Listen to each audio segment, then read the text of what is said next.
to be spent very well. I will say this: is it the best place for free agents? Is the best place for a young talent to consider going? Yeah, I would say it's decent with the 5-game run that Jimmy G had with the 49ers, but there's a few more spots out there. They got more vets, they got more experience, they have more, I would say, a better resume in the postseason than what this young team has.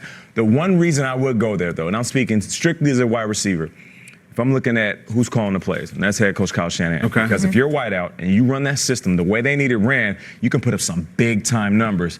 But there's a lot of places that I would throw up there with San Francisco. You've clearly never seen Big Little Lies. And Phoenix, they show of Monterey. Monterey. And have you ever heard Peter talk about Napa and his experience there? And the ambitious energy in the area? Life is good. To me, life is good. Idyllic. I'm sold, okay? Good food. Yeah, and they're young franchise, right? Like the owner's 40 years old. The GM is pretty cool. Is early 40s. The head coach is 39 years old. They've got this young quarterback.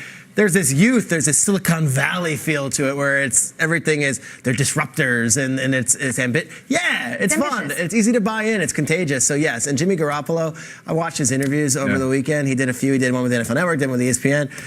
I want to play for that guy. I want to catch passes from that guy and I want to run the ball from that guy. So yeah, on paper, this is the ideal situation. You're from the ground up. It's like you're getting early in on Facebook. Like, that's what it feels like. Yeah.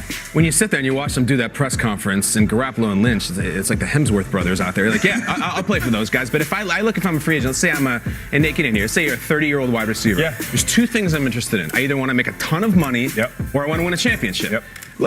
You see this in the NBA all the time. You go to California, it's expensive as hell. You get taxed out of your wazoo, all right? You're going to get a lot of that. And then the winning thing, not yet. I'm not saying San Francisco's ready to win a Super Bowl. You tell me you wouldn't rather go to, I don't know, jump on at Pittsburgh or jump on even Jacksonville or Carolina, something that's closer. I think there's a lot going on. It is cool. But do players really care about what's cool, or do they care about their money and their rings? You know what I mean? I'll go to an uncool team and win a ring. You're a 30-year-old wide receiver. You want to go to the Rams or the Niners? It's a good question. I think the Rams, because I think they're closer. They were in the playoffs this year. The Niners, it's still TBD, I think. We got to see more. He should recruit some of those to Deion Lewis, Malcolm Butler, disgruntled, reunite with him out in the Bay Area.